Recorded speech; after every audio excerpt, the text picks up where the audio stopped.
Hello बच्चों, Bihar board Hindi medium का basically एक नया चैप्टर और आज हम लोग क्लास 12 का चैप्टर नंबर बच्चों 3 स्टार्ट करेंगे। और क्या पढ़ेंगे बच्चों? आज हम लोग एक नए चैप्टर करंट इलेक्ट्रिसिटी। क्लियर बच्चों? क्या बोलेंगे इसको? करंट इलेक्ट्रिसिटी के बारे में पढ़ना सीखेंगे। सबसे पहले बच्चों क्या पढ़ते हैं कि ये देखते हैं कि इस चैप्टर में हमको पढ़ना क्या क्या है। क्लियर बात? तो इसमें बच्चों हम लोग करंट के बारे में पढ़ेंगे कि करंट कितने प्रकार का होता है, औसत करंट, तात्क्षणिक करंट। ठीक है बच्चों। उसके बाद प्रतिरोध के बारे में समझेंगे। ठीक है। फिर प्रतिरोध का मान ज्ञात करना सीखेंगे, यानी कि कलर कोड, यानी कि जो रंग बिरंग का बेसिकली प्रतिरोध पे जो लाइनिंग दिया जाता है बच्चों, आप लोग जो देखा होगा उसको पता होगा, जो नहीं देखा हो उसको बच्चों धीरे धीरे जैसे पढ़ाएंगे वैसे पता चलेगा। उसके बाद ओम्स लॉ के बारे में पढ़ेंगे, ड्रिफ्ट वेलोसिटी अपवाह वेग के बारे में पढ़ना है हम लोगों को, metre bridge, Wheatstone bridge, potentiometer, ये सब सारी चीज़ों के बारे में पढ़ना है। क्लियर बच्चों? तो सबसे पहले थोड़ा सा हम चैप्टर का इंट्रोडक्शन दे दें। तो बच्चों आप लोग 11th क्लास पढ़े होंगे तो आपको याद होगा बच्चों कि हम लोग एक फिजिक्स को जो क्लासीफाई करते हैं उसमें एक क्या आता है बच्चों, एक ब्रांच आता है जिसको क्या बोलते हैं बच्चों हम लोग? इलेक्ट्रोमैग्नेटिज्म बोला जाता है। इलेक्ट्रोमैग्नेटिज्म ब्रांच को क्या बोलते हैं बच्चों? इलेक्ट्रोमैग्नेटिज्म बोलते हैं। अगर बच्चों हम लोग इलेक्ट्रोमैग्नेटिज्म को क्लासीफाई करें तो ये बच्चों कितने पार्ट में क्लासीफाई होगा? 2 पार्ट में। एक क्या होता है बच्चों? एक होता है इलेक्ट्रोस्टैटिक्स, एक होता है क्या बच्चों? इलेक्ट्रोस्टैटिक, यानी कि विद्युत स्थैतिकी, जो अभी तक हम लोग पढ़ रहे थे। यहाँ पे क्या होता है बच्चों? यहाँ पे जो आवेश होता है, यानी कि हमारा जो चार्ज होता है वो कहाँ पे रहता है? वो रेस्ट पे रहता है बच्चों, यानी कि रुका हुआ रहता है। और जो बच्चों दूसरा पार्ट होता है इसको हम लोग क्या बोलते हैं बच्चों? इसको बोलते हैं हम लोग इलेक्ट्रो डायनेमिक्स। इसको क्या बोला जाता है बच्चों? इसको हम लोग बोलते हैं इलेक्ट्रो डायनेमिक्स। ठीक है बच्चों। यानी कि यहाँ पे जो हमारा आवेश होता है वो क्या करता है बच्चों? वो मूव करता है। यहाँ पे हमारा जो आवेश रखेंगे वो गति में रहेगा, वो रुका हुआ नहीं रहेगा, वो मूव करेगा। अगर इसको भी बच्चों क्लासीफाई करोगे तो इसको भी हम लोग 2 पार्ट में क्लासीफाई करेंगे। एक मैग्नेटिज्म का सेक्शन आएगा जो अगले चैप्टर से स्टार्ट होगा। एक क्या होता है बच्चों? एक होता है करंट इलेक्ट्रिसिटी। एक क्या होता है बच्चों? इलेक्ट्रिसिटी। एक बोलेंगे हम लोग करंट इलेक्ट्रिसिटी। ठीक है। विद्युत धारा, करंट इलेक्ट्रिसिटी। इलेक्ट्रिसिटी मतलब बेसिकली क्या होता है बच्चों? तुमको पता है इलेक्ट्रिसिटी मतलब इलेक्ट्रिसिटी। ठीक है। तो बेसिकली करंट के बारे में जो पढ़ना है उसको करंट इलेक्ट्रिसिटी बोलेंगे। लेकिन यहाँ पे बच्चों, यहाँ पे क्या होगा? इस चैप्टर में आवेश जो है वो गति करेगा, लेकिन आवेश एक समान वेग से गति करेगा। एक समान वेग से गति करेगा। यहाँ पे हम लोग ऐसे पढ़ेंगे, यहाँ पे पढ़ेंगे हम लोग बेसिकली आवेश की गति के बारे में ही, लेकिन यहाँ पे आवेश एक समान गति से वेग, बेसिकली एक समान वेग से गति करेगा, मतलब उसका त्वरण कितना होगा? 0। और जो अगला चैप्टर आएगा बच्चों मैग्नेटिज्म वगैरह पढ़ेंगे, उसमें कोई जरूरी नहीं है कि आवेश एक समान गति से, एक समान वेग से गति करे। ठीक है। उसका वेग परिवर्तित भी हो सकता है। लेकिन अभी जो हम चैप्टर पढ़ रहे हैं बच्चों, चैप्टर का नाम क्या है? Current electricity. इसमें बच्चों हमको क्या पढ़ना है? इसमें यही पढ़ना है कि यहाँ पे आवेश क्या होगा? एक समान रूप से गति करेगा। तो हम क्या स्टार्ट करने वाले हैं बच्चों? चैप्टर स्टार्ट करने वाले। इसको मिटा दें, ये तो बस खाली समझाया कि करंट इलेक्ट्रिसिटी आया कहाँ से, इलेक्ट्रोस्टैट्स अभी तक हम लोग पढ़ रहे थे। तो अभी तक क्या हम लोग समझे बच्चों, या क्या सीखे हम लोग? अभी तक हम लोग ये सीखे, यहाँ पे अगर ध्यान से देखो हम लोग क्या देखे? Current electricity. क्या बोले इसको? Current electricity. क्लियर है? इसमें सबसे पहले क्या जानना है बच्चों कि ये करंट क्या होता है। इसमें अगर सबसे पहले जानना है करंट इलेक्ट्रिसिटी में तो किसके बारे में जानेंगे बच्चों? हम लोग करंट के बारे में जानेंगे कि करंट क्या होता है। करंट के हिंदी में क्या बोलते हैं बच्चों? धारा। धारा क्या होता है? क्लियर है? तो आप लोग सब कोई परिभाषा पढ़ के आया होता है कि धारा किसे कहते हैं। क्या बोलेंगे बच्चों? मान लो कि हमारे पास क्या है? एक अनुप्रस्थ काट है। या एक क्षेत्रफल है, कोई एक गोला ले लिए एक क्षेत्रफल सा, इस गोले से क्या हो रहा है बच्चों, अगर इस गोले से इस क्षेत्रफल से क्या होगा, अगर आवेश का प्रवाह होगा, आवेश का बहाव होगा, तो हम क्या कहते हैं, हम ये कहेंगे बच्चों कि इस गोले से क्या हो रहा है, धारा का बहाव हो रहा है, धारा बह रही है, यानी कि आवेश अगर उससे गुजर रहा है, आवेश पास कर रहा है किसी गोले से, अगर मान लो ऐसे एक गोला ले ले और इस गोले से क्या होगा, आवेश अगर बाहर निकल रहा है या अंदर आ रहा है, तो क्या बोलेंगे कि इस गोले से या इस काट से क्या हो रहा है बच्चों, आवेश का प्रवाह हो रहा है, प्रवाह हो रहा है। तो क्या बोला जाएगा बच्चों, परिभाषा क्या होता है धारा का, तो धारा का परिभाषा बस एकदम छोटे से या सरल शब्दों में ये बोल सकते हैं कि आवेश के बहाव के दर को क्या बोलेंगे बच्चों, आवेशों के प्रवाह के दर को विद्युत धारा कहते हैं, विद्युत धारा कहते हैं, बस खत्म, इतना ही लिखना है। यानी कि आवेशों के प्रवाह के दर को हम लोग क्या बोलेंगे बच्चों, विद्युत धारा। The rate of flow of charge is called current, ठीक है। यानी कि किसी अगर हमारे पास अनुप्रस्थ काट से क्या हो रहा है बच्चों, आवेश का बहाव हो रहा है, तो क्या बोलेंगे बच्चों कि हम लोग बोलेंगे कि इस अनुप्रस्थ काट से क्या होगा बच्चों, हमारा आवेश बेसिकली इस धारा क्या हो रहा है बच्चों, प्रवाहित हो रहा है, ठीक है। तो ये हमारा क्या हुआ, धारा हुआ, ये आप लोग समझ सकते हो, ठीक है, समझते हो। अब यहां से अगर धारा का प्रकार देखा जाए बच्चों, यानी कि टाइप्स ऑफ करंट देखें, यहां से देखें टाइप्स ऑफ करंट, यानी क्या लिखेंगे बच्चों, धारा के प्रकार, धारा के प्रकार। तो कितने प्रकार का धारा होता है बच्चों, तो देखो धारा दो प्रकार का होगा। एक क्या होता है बच्चों, एक होता है औसत धारा, एक क्या होगा बच्चों, औसत धारा, और एक क्या होगा बच्चों, तात्क्षणिक धारा, तात्क्षणिक धारा। इसको इंग्लिश में क्या बोलते हैं बच्चों, इसको बोलते हैं एवरेज करंट, इसको क्या बोलते हैं बच्चों, एवरेज करंट। और इसको क्या बोलते हैं बच्चों, इसको बोलते हैं हम लोग इंस्टैंटेनियस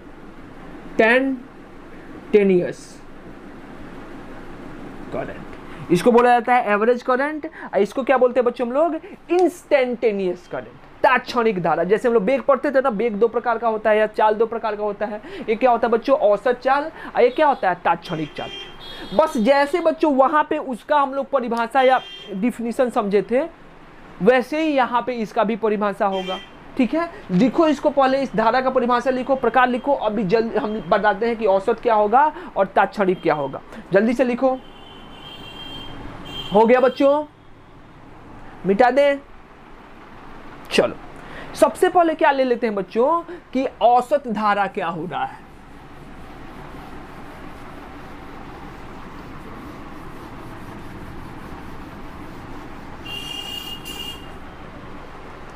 सबसे पहले क्या देखेंगे बच्चों, हम ये देखते हैं कि जो औसत धारा होता है, औसत धारा, एवरेज करंट, कि एवरेज करंट क्या होता है, औसत धारा। तो मान लो बच्चों कि ऐसा हमारा क्या है, ऐसा एक अनुप्रस्थ काट है, जिससे क्या हो रहा है बच्चों, जिससे हमारा आवेश का क्या हो रहा है, प्रवाह हो रहा है, प्रवाह हो रहा है, ठीक है। मान लो बच्चों कि टी टाइम में, मान लो बच्चों कितने टाइम में, टी टाइम में, कुल डेल्टा टी टाइम में, इससे टोटल कितना आवेश का प्रवाह हुआ, डेल्टा क्यू आवेश का प्रवाह हुआ। जैसे कि मान लो कि एक हमारे पास क्या है, एक ऐसे अनुप्रस्थ काट है, यहाँ पे एक छेद है, ठीक है, यहाँ से आवेश जा रहा है। हम देख क्या रहे हैं बच्चों कि एक घंटा में कितना इससे आवेश बह रहा है, इससे 10 कूलम आवेश बह रहा है। तो क्या होगा बच्चों, एक घंटा में, यानी कि डेल्टा टी टाइम 1 घंटा हो सकता है, 2 घंटा हो सकता है, 3 घंटा हो सकता है, टाइम कुछ भी हो सकता है।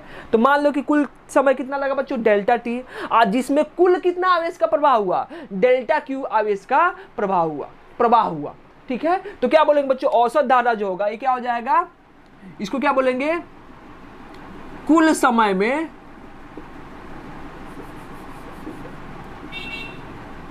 अरे यार, कुल समय में प्रवाहित कुल आवेशों के अनुपात को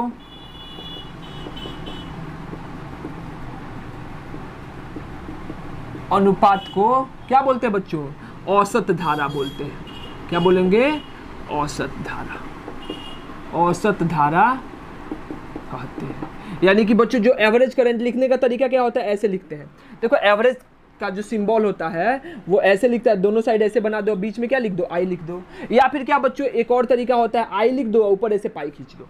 ये औसत दिखाने का तरीका, या तो ऊपर वाला लिखो या फिर ऐसे लिखो, ठीक है। तो क्या हो जाएगा बच्चों, हम ऐसे ही लिखते हैं कि जो हमारा औसत धारा होगा वो क्या हो जाएगा? कुल कितना आवेश पास किया बच्चों? Delta Q. और कुल कितने टाइम में? डेल्टा टी टाइम में। तो जो कुल आवेश हो जाएगा, कुल धारा हो जाएगा या औसत धारा हो जाएगा बच्चों, वो क्या हो जाएगा? डेल्टा क्यू डिवाइडेड बाय कितना? Delta T. यानी कि मान लो कि 9 बजे बैठे हैं और 9 बजे से कितना, अगर मान लो 10 बजा, पूरा 1 घंटा में कितना आवेश इससे गया? इससे डेल्टा क्यू आवेश गया। तो हम लोग क्या बोलेंगे? हम लोग ये कह सकते हैं कि इस बेसिकली किससे? इस काट से, अनुप्रस्थ काट से कितना आवेश का प्रवाह हुआ है बच्चों? कि अगर मान लो डेल्टा क्यू आवेश डिवाइडेड बाई डेल्टा टी औसत धारा का प्रवाह हुआ। 1 घंटा में 10 कूलम, तो क्या बोलेंगे बच्चों कि 10 कूलम पर आवर औसत धारा है, ठीक है। लेकिन जैसे कि 9 बजे बैठे या 9 बजे से अगर 10 बजे तक बैठे रहे तो हम क्या बोलेंगे कि 10 कूलम प्रति आवर्स क्या है? यहाँ पे औसत धारा है।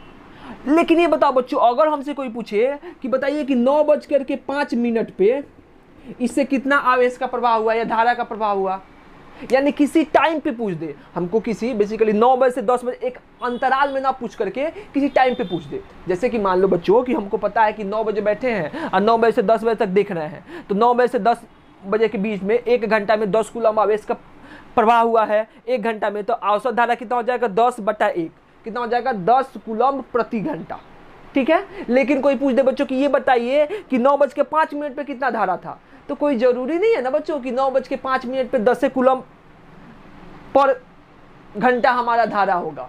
क्या हो सकता है बच्चों? उसका मान बदल सकता है, ठीक है। तो इसी के लिए, इसके लिए क्या निकालते हैं बच्चों? इसको हम लोग तात्क्षणिक बोलते हैं। जैसे आप लोग कहाँ पे पढ़े होंगे? आप लोग 11th क्लास में काइनेमेटिक्स में पढ़े होंगे। तो इसको क्या बोलते हैं बच्चों? इसको बोलते हैं हम लोग इंस्टेंटेनियस करंट, यानी किसी क्षण पे, अगर हमको किसी क्षण पे बताना है तो क्या बोलेंगे बच्चों? उसको बोलेंगे हम लोग, जो दूसरा धारा होगा उसको बोलेंगे इंस्टेंटेनियस करंट। इंस्टेंटेनियस करंट हो जाएगा, ठीक है। और तात्क्षणिक धारा तो क्या बोलेंगे? किसी भी क्षण आवेशिक प्रवाह के दर को किसी भी क्षण आवेशों के प्रवाह के दर को क्या बोलते हैं बच्चों? तात्क्षणिक, इंस्टेंटेनियस। इंस्टेंटेनियस आप लोग तात्क्षणिक लिखना। इंस्टेंटेनियस धारा या करंट कहते हैं, इंस्टेंटेनियस करंट कहते हैं। क्लियर है?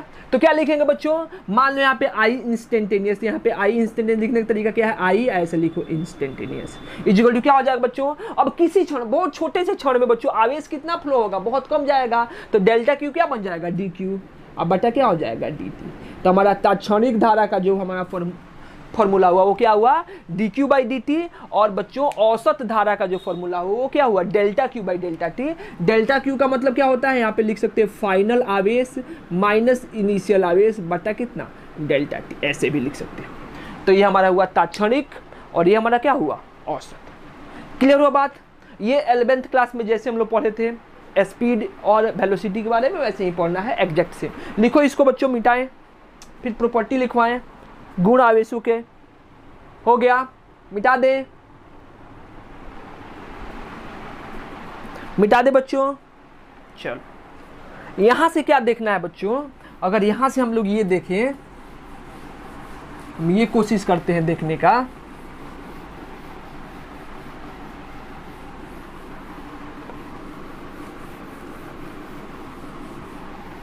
अगर यहां से हम लोग ये देखने का कोशिश करें कि आवेश क्या है, आवेश का ऐसा ही मात्रा क्या? प्रॉपर्टीज ऑफ करंट लिख सकते हैं यहां से,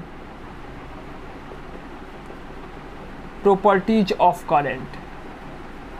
प्रॉपर्टीज ऑफ करंट मतलब धारा के गुण। क्या होता है बच्चों? धारा के गुण। देखो क्या होगा, पहले क्या होगा बच्चों, ये सदिश है कि अदिश है, या पहले इसका एसआई मात्रक, क्या लिखे बच्चों, एसआई यूनिट, चाहे इसका एसआई मात्रक, अगर हिंदी में लिखना है तो क्या लिखेंगे, इसका एसआई मात्रक, किसका, धारा का, धारा का एसआई मतलब क्या होता है बच्चों, एम्पियर, क्या होता है, एम्पियर्स, एम्पियर। इसको किससे सूचित करेंगे, इसको सूचित करेंगे बच्चों ए से। तो इसका एसआई मतलब क्या होता है, एम्पियर। इसका बीमीय सूत्र, इसका बीमा क्या हो जाएगा बच्चों, ए लिखेंगे, चाहे क्या लिखेंगे बच्चों, आई। किसी किसी किताब में ए लिखता है, किसी किसी किताब में क्या लिखता है, आई। हम लोग क्या लिखेंगे, ए। अगर कहीं आई भी लिखा हो तो आई गलत नहीं है। दूसरी बात क्या बच्चों, कि यह सदिश है कि अदिश है, क्या लिखेंगे बच्चों, धारा क्या होता है, सदिश होता है कि अदिश होता है। धारा के पास दिशा भी होती है और आवेश भी होता है, लेकिन यह क्या होता है बच्चों, यह एक अदिश राशि होता है। क्यों, क्योंकि हम जानते हैं सदिश क्या होता है, ऐसी राशियां जिसके पास परिमाण हो, दिशा हो, और उसके साथ साथ क्या करे, जो सदिश के बीजगणितीय नियमों का पालन करे। देखते हैं बच्चों हम लोग कि धारा जो होता है, धारा सदिश के बीजगणितीय नियमों का पालन नहीं करता है, ठीक है। तो इसीलिए क्या लिखेंगे, यह एक अदिश राशि है। देखो बच्चों, अगर तुम कंपटीशन में जाओगे तो क्या लिखेंगे, टेंजर क्वांटिटी, लेकिन आप लोग मत समझो, यह एक क्या लिखेंगे बच्चों, अदिश राशि, अदिश राशि है। ऐसे होता क्या है बच्चों, इसको आगे हम लोग समझेंगे, ये होता है टेंसर। क्लियर है, लेकिन आप लोगों को नहीं जानना है, बिहार बोर्ड में इतना कुछ नहीं जानना है, हम लोग डायरेक्ट जानेंगे यह क्या आता है, अदिश है। अगर ज़्यादा कुछ इसके बारे में जानना है तो इसका इंग्लिश वीडियो आप लोग के पास अवेलेबल है। यह क्या लिखेंगे बच्चों, अदिश राशि है। इसकी दिशा, इसकी दिशा किधर होगी बच्चों, इसकी दिशा क्या लिखेंगे बच्चों, धनात्मक आवेश, या क्या लिखे, पॉजिटिव चार्ज, धनात्मक आवेश के बहाव के बहाव की दिशा में, या समझना बच्चों, अभी हम बताएंगे कैसे, या ऋणात्मक आवेश, निगेटिव चार्ज के बहाव के विपरीत दिशा में, विपरीत दिशा में होती है, विपरीत दिशा में होती है। इसकी दिशा धनात्मक आवेश के बहाव की दिशा में या ऋणात्मक आवेश के बहाव के विपरीत दिशा में होती है। देखो बच्चों क्या होगा कि हम लोग यहाँ पे जो पढ़ेंगे वो धारा कहाँ पे पढ़ने वाले बच्चों, विद्युत धारा सुचालक के अंदर। और सुचालक में कौन सा सुचालक बच्चों, ठोस सुचालक। हम लोग प्रतिरोध के अंदर बेसिकली एक यहाँ पे क्या रॉड ले लेंगे लोहे का, इसमें धारा निकालेंगे, यानी कि ठोस आवेश। अब मतलब ठोस सुचालक। अब बच्चों ठोस सुचालक में जो हमारा गतिशील आवेश होता है वो इलेक्ट्रॉन होते हैं, प्रोटॉन नहीं होते हैं।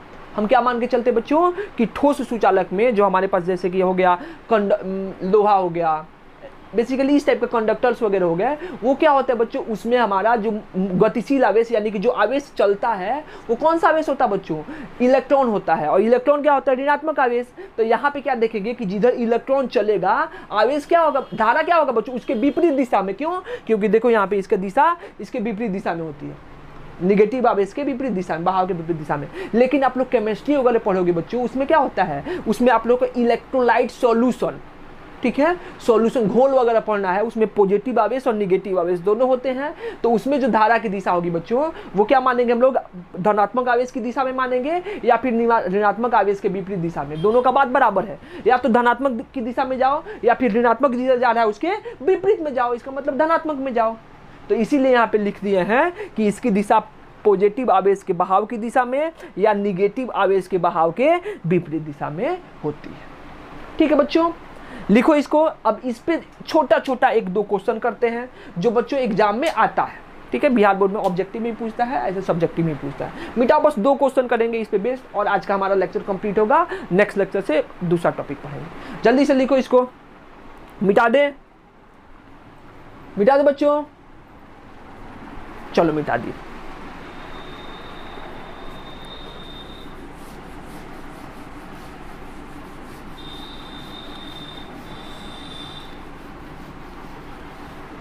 हमसे क्या बोला है बच्चों, हमसे बोला है कि यदि किसी अनुप्रस्थ काट से, यदि किसी क्षेत्रफल से आवेश समय के साथ इस प्रकार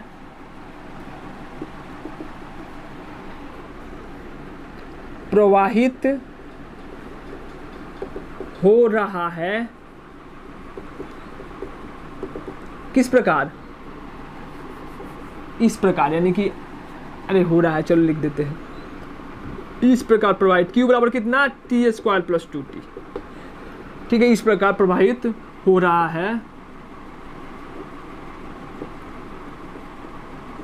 है तो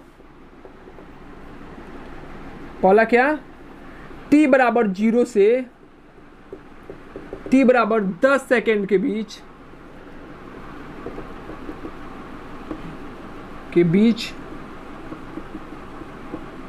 औसत धारा ज्ञात करें, ठीक है, t बराबर 0 से t बराबर 10 सेकेंड के बीच, और क्या बोला, t बराबर 2 सेकेंड पर तात्क्षणिक धारा, इंस्टेंटेनियस करंट,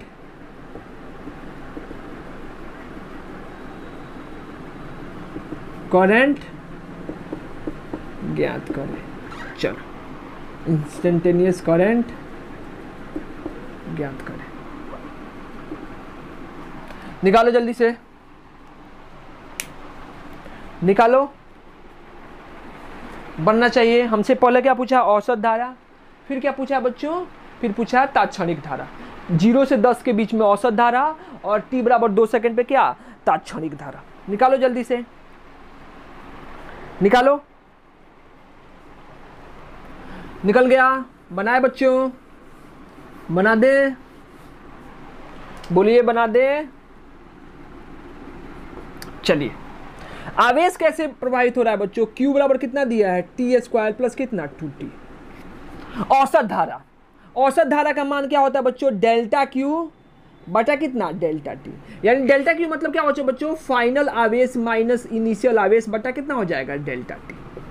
फाइनल आवेश माइनस इनिशियल आवेश बटा डेल्टा t। फाइनल आवेश का मतलब क्या हो बच्चों, एट t बराबर कितना, 10 सेकेंड पे जितना आवेश हुआ, तो रखो यहाँ पे t का वैल्यू 10, तो Q फाइनल कितना हो जाएगा, निकाल लो, Q फाइनल हो गया बच्चों क्या, 10 का स्क्वायर प्लस कितना हो जाएगा, 2 इंटू कितना 10, यानी कि 100 प्लस 20, 100 प्लस 20 यानी कितना हो गया, 120 कूलम। इतना आवेश क्या होगा बच्चों, प्रवाहित होगा 10 सेकेंड में। अब कहा इनिशियल भी निकालेंगे बच्चों, तो क्या इनिशियल कब होगा, एट t बराबर 0, Q इनिशियल कितना हो जाएगा बच्चों, t का वैल्यू 0 रख दो, तो 0 प्लस 0 यानी क्या हो जाएगा, 0 कूलम की कोई आवेश प्रवाहित नहीं होगा। तो यहाँ से औसत जो हमारा धारा हो जाएगा वो क्या हो गया, Q final minus Q initial बटा डेल्टा t। फाइनल कितना है 120, इनिशियल कितना है 0, बटा कितना समय के बीच में बच्चों, 10 सेकेंड के बीच में, तो बटा कितना हो जाएगा 10, यानी कि औसत धारा कितना हो गया बच्चों, 120 बटा 10, ये कट जाएगा तो कितना 12 एम्पियर, यानी कि 10 सेकेंड में जो उस क्षेत्रफल से गुजरने वाला औसत धारा है उसका मान कितना आया बच्चों, उसका मान आया है 12 एम्पियर। समझ में आया बात, बना सकते हैं, ऐसे बना सकते हैं बच्चों, मिटाए इसको। दूसरा क्या बोला है बच्चों, दूसरा बोला है हमारे हमसे कि तात्क्षणिक धारा ज्ञात कीजिए, इसको मिटा दें, चलिए इसको मिटा देते हैं। अगला क्या दिया है, अगला हमसे पूछा है तात्क्षणिक धारा, t बराबर 2 सेकेंड पे आवेश कैसे जा रहा है, Q बराबर कितना बच्चों, टी स्क्वायर प्लस कितना 2t। हम जानते हैं कि I इंस्टेंटेनियस का फॉर्मूला क्या होता है बच्चों, dq बटा dt, dq, Q का मान कितना बच्चों, d into T square plus 2t बटा कितना dt। अब इसको डिफ्रेंशिएट करने आता है तो ये क्या हो जाएगा बच्चों, d into T square divided by dt plus 2 constant है बाहर, dt डिवाइडेड बाई कितना dt क्या हो गया, कट गया, यहाँ से बच्चों हो जाएगा I इंस्टेंटेनियस कितना हो जाएगा, टी स्क्वायर का डिफ्रेंशिएशन 2t और प्लस कितना 2। कहाँ निकालना है बच्चों, निकालना है एट t बराबर कितना सेकेंड, 2 सेकेंड, तो टी का मान कितना रख दे 2 सेकेंड, तो आई इंस्टेंटेनियस कितना हो जाएगा बच्चों, टी के जगह पे कितना रख दो, टी के जगह पे 2 रख दो, तो क्या लिखेंगे 2 × 2 + 2 4, अब +2 कितना हो जाएगा 6, यानी कितना हो गया बच्चों 6 एम्पियर। देखो इंस्टेंटेनियस और एवरेज अलग अलग आया। ठीक है, बात समझ में आया, समझ में आया ना बच्चों, समझ में आया, अरे समझ में आया। ठीक है, मिटा दे इसको, मिटा दे बच्चों, मिटा दे, लिख लिया आप लोग, हो गया, चलो मिटा देते हैं। अगला क्वेश्चन जो बच्चों अब इस टाइप का क्वेश्चन आता है एग्जाम में, ठीक है, हम थोड़ा सा टफ कर देते हैं, इजी तो आप लोग कर ही लोगे, पहले एक बार थोड़ा सा टफ बना देते हैं। 2 टाइप का क्वेश्चन पूछता है, बोला है कि यदि किसी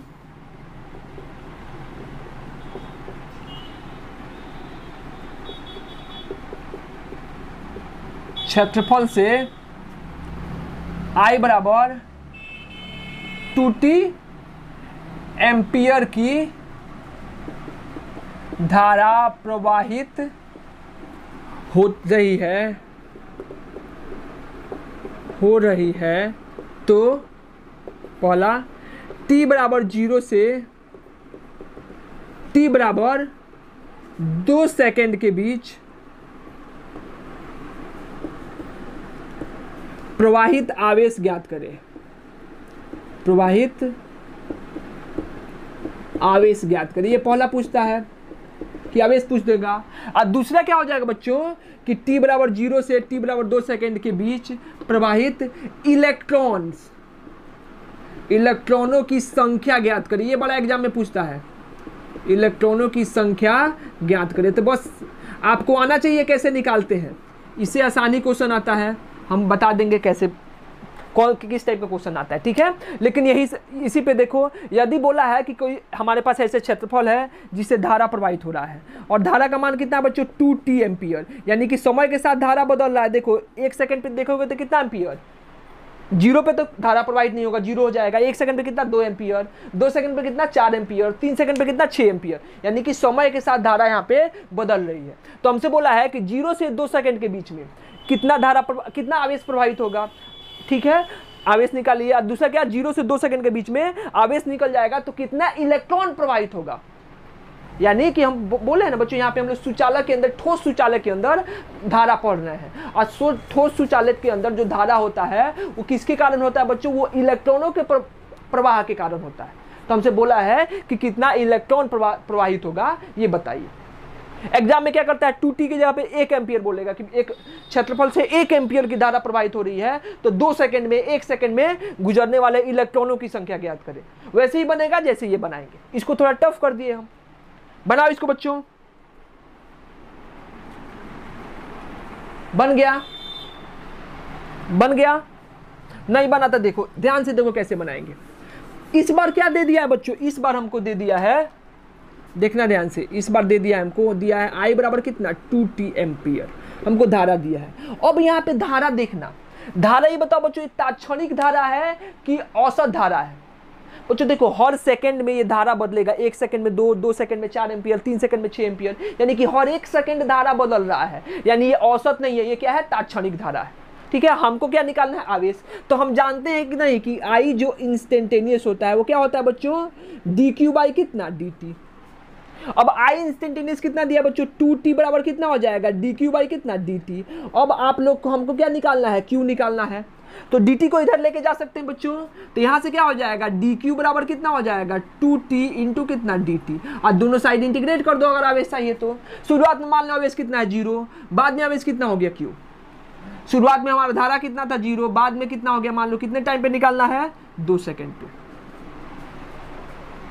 क्लियर है, 2 सेकंड के बीच में। तो dq का इंटीग्रेशन कितना होगा बच्चों, q, तो क्या हो जाएगा upper limit minus lower limit, dq का इंटीग्रेशन कितना हो गया q, अपर लिमिट 2 कांस्टेंट है, बाहर निकल जाएगा, इंटीग्रेशन ऑफ कितना बच्चों, integration of t into dt, 0 से 2, ये क्या हो गया upper limit q minus lower limit 0 to t के पावर 1, x के पावर n का इंटीग्रेशन क्या होता है बच्चों, x के पावर n प्लस 1 बटा n, n प्लस 1, तो t के पावर 1 है, तो इसका इंटीग्रेशन क्या हो जाएगा बच्चों, t के पावर कितना 1 प्लस 1 बटा 1 प्लस 1, कहाँ से कहाँ तक बच्चों 0 से 2 सेकेंड। देखो यहाँ से तो q बराबर कितना हो गया 2, 1 प्लस 1 कितना हो जाएगा 2, बाहर निकाल लें 2 बटा 2, ये क्या हो जाएगा t स्क्वायर, 0 से 2, 2 बटा 2 कट गया। तो यहाँ पे देखो बच्चों यहाँ पे q बराबर कितना हो जाएगा, अपर लिमिट t का वैल्यू एक बार 2 रखो तो 2 का स्क्वायर कितना 4 माइनस 0, तो q बराबर कितना हो गया 4 कूलम, यानी कितना आवेश का प्रवाह होगा बच्चों 4 कूलम, यानी कि पहला क्वेश्चन का आंसर हो गया कि 4 कूलम आवेश का प्रवाह हो गया कितना सेकंड में, 2 सेकंड में। यानी कि अगर I बराबर 2t धारा प्रवाहित हो रही है तो कितना आवेश निकलेगा 2 सेकंड में, 4 कूलम आवेश प्रवाहित होगा। अगर एग्जाम में पूछ दे बच्चों कि t बराबर कितना 60, तो यहाँ पे I की जगह पे 60 रखेंगे, सारा काम वही करेंगे, इंटीग्रेट वैसे ही करके निकालेंगे। अगर I बराबर 1 एम्पियर दे दे तो यहाँ पे क्या लिखेंगे 1 एम्पियर, यहाँ पे भी यहाँ पे 1 एम्पियर, फिर इधर जाएगा 1 एम्पियर, फिर काम वही करना है। अब क्या पूछा बच्चों, आवेशों की संख्या, इलेक्ट्रॉनों की संख्या, सॉरी, तो याद करो इलेक्ट्रॉनों की संख्या कैसे निकालते थे, तो यहाँ से जाओ कहाँ पे इलेक्ट्रोस्टेट्स में। अरे हम चाहे हैं पढ़े हैं, क्या पढ़े हैं, क्या पढ़े हैं, क्वांटाइजेशन ऑफ चार्ज, आवेशों का क्वांटिमीकरण। यानी कि बच्चों ये जो आवेश बना है किससे बना है, इलेक्ट्रॉन से मिलके बना है, यानी कि इसका वैल्यू किसके बराबर होगा, Q बराबर Ne। ये 4 कूलम है वो क्या n नंबर ऑफ इलेक्ट्रॉन से बना होगा, 10 इलेक्ट्रॉन, 20 इलेक्ट्रॉन, 50 इलेक्ट्रॉन, तो मान लो 4 कूलम n इलेक्ट्रॉन से मिलके बना है, तो इस पे आवेश कितना है 4 कूलम, ये क्या हो जाएगा n इंटू ई, तो n बराबर कितना हो गया 4 बटा ई पे कितना आवेश होता है बच्चों 1.6 गुने 10 के पावर कितना माइनस 19, यानी कि नंबर ऑफ इलेक्ट्रॉन कितना हो जाएगा 4 बटा 1.6 गुने 10 के पावर प्लस 19, इतना नंबर। बच्चों अगर हमसे क्या पूछता कि अगर 1 कूलम आवेश निकलता तो यहाँ पे क्या करते, 1 बराबर Ne निकाले हैं ना बच्चों एग्जाम स्टार्टिंग में इलेक्ट्रोस्टेट में कि 1 कूलम आवेश में कितने इलेक्ट्रॉन होते हैं, तो Q बराबर नहीं, तो हमको क्या निकालना है 4 कूलम में कितने होते हैं, तो यहाँ पे 4 रख दो निकल जाएगा। ठीक है, तो ये हमारा क्या हो गया, ये हमारा इलेक्ट्रॉनों की संख्या होगी। ठीक है बच्चों, तो आज के लिए इतना काफ़ी है, ये हमारा पहला लेक्चर था। आप लोग बच्चों पढ़ते रहो ध्यान से, हम लोग फिर नेक्स्ट लेक्चर में मिलते हैं, तब तक के लिए ऑल द